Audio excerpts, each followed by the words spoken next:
Some people don't argue. They don't explain. They don't raise their voice. They just walk away. No goodbye. No closure. No final sentence. And for the person left behind, the silence feels louder than any fight ever could. Psychology tells us something uncomfortable about people who walk away without saying a word. This decision is never sudden. It looks sudden, but it's not. Long before they leave, they've already been leaving internally. Walking away in silence is usually the last stage of emotional exhaustion. It happens when explaining feels pointless, when talking feels repetitive, when being heard feels impossible. These people don't leave because they don't care. They leave because caring started to cost too much. At some point, their mind makes a calculation, not consciously, emotionally. How many times have I tried to explain myself? How many times was I misunderstood?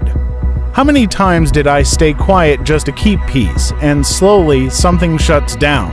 Psychologists call this emotional disengagement. It's what happens when the brain decides that further communication will only lead to more pain, not resolution.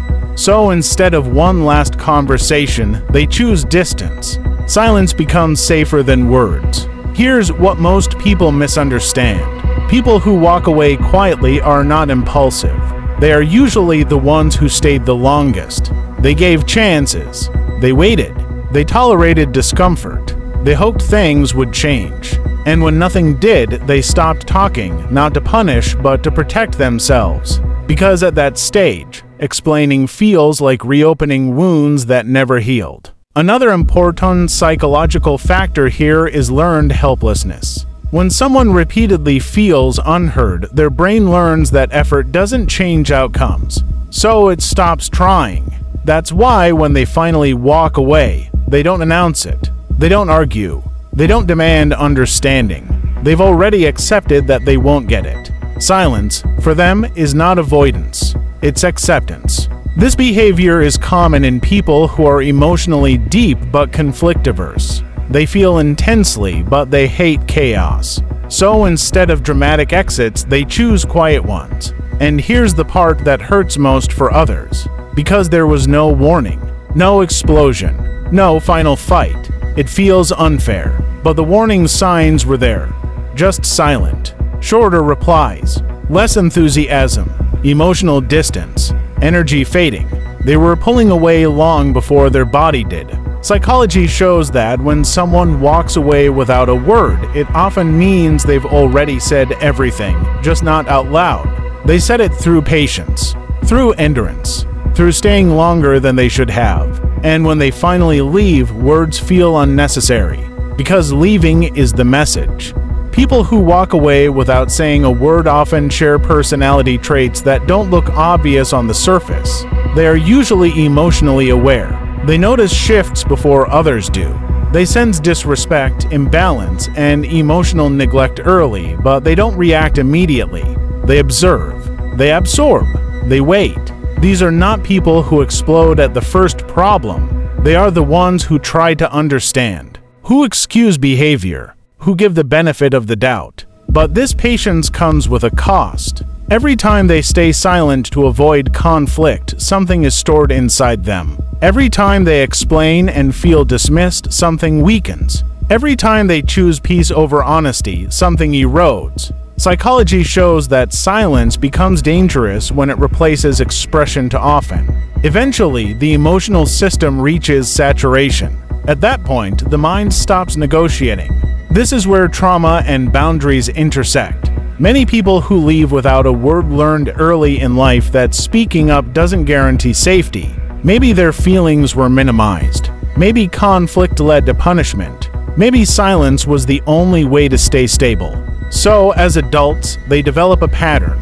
They don't fight. They endure. Until they can't. Walking away silently is not emotional immaturity. It is often delayed self-respect. By the time they leave, the decision has already settled. They're not looking for answers anymore. They're not seeking validation.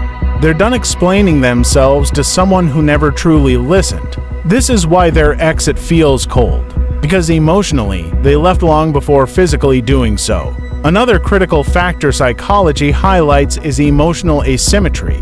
Often, the person who is shocked by the silent exit is the one who felt comfortable not changing, comfortable being understood without trying to understand back. The silent leaver was adapting, the other person wasn't, and over time, that imbalance became unbearable.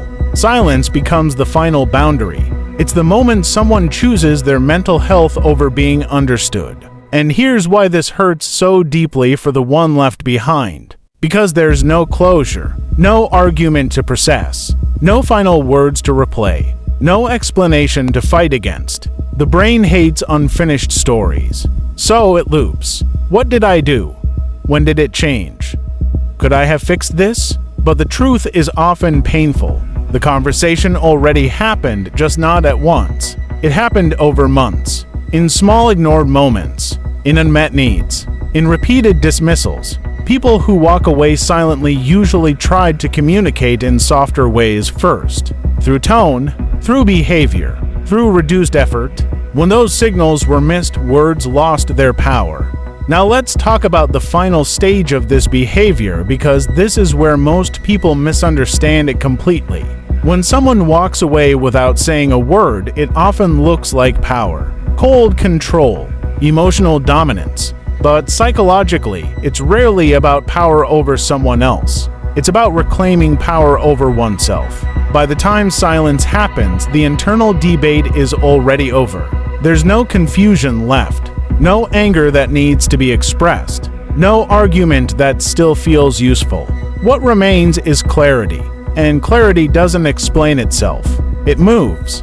This is why people who walk away silently don't come back for closure. They already gave themselves closure internally. They've replayed every conversation. They've weighed every possibility. They've grieved the outcome privately. So when they leave, they don't need permission. Another key psychological factor here is self-worth. People who leave loudly are often still seeking validation. They want to be understood. They want their pain acknowledged. People who leave quietly have crossed a different line. They've stopped needing recognition from the source of the pain. Silence becomes the final statement of self-respect. And this is where the dynamic flips. The person left behind starts questioning themselves. They replay memories. Meanwhile, the person who left is doing something very different. They're resting, not because they're heartless, but because the emotional labor is finally over. Now here's the part that brings real clarity. If someone walked away from you without a word, the worst thing you can do is chase explanations. Not because you're wrong for wanting them, but because explanations at that stage won't heal what was missed earlier. Psychology shows that once emotional disengagement is complete, words don't reconnect. Only insight does. And insight doesn't come from forcing contact. It comes from reflection. Ask yourself this instead. Were there patterns you dismissed? Were there needs that stayed unspoken for too long? Were there signals you didn't recognize as signals? Because silent exits don't come from single moments. They come from accumulation. And here's something important. People who walk away without saying a word don't do it often. But when they do, it's permanent. Not because they're unforgiving, but because returning would mean betraying the boundary they finally respected. This is why silent leavers rarely explain themselves afterward. Explaining would reopen a door they closed to survive. Your silence protected you, but it doesn't make you unfeeling. It means you reached your limit, and that limit deserves respect. The deepest truth psychology reveals here is this: silence is not the absence of emotion. It's the end of negotiation, and when negotiation ends, movement begins. Understanding this changes how you see endings. It changes how you see people, and it changes how you see yourself. If this video helped you understand a silent goodbye,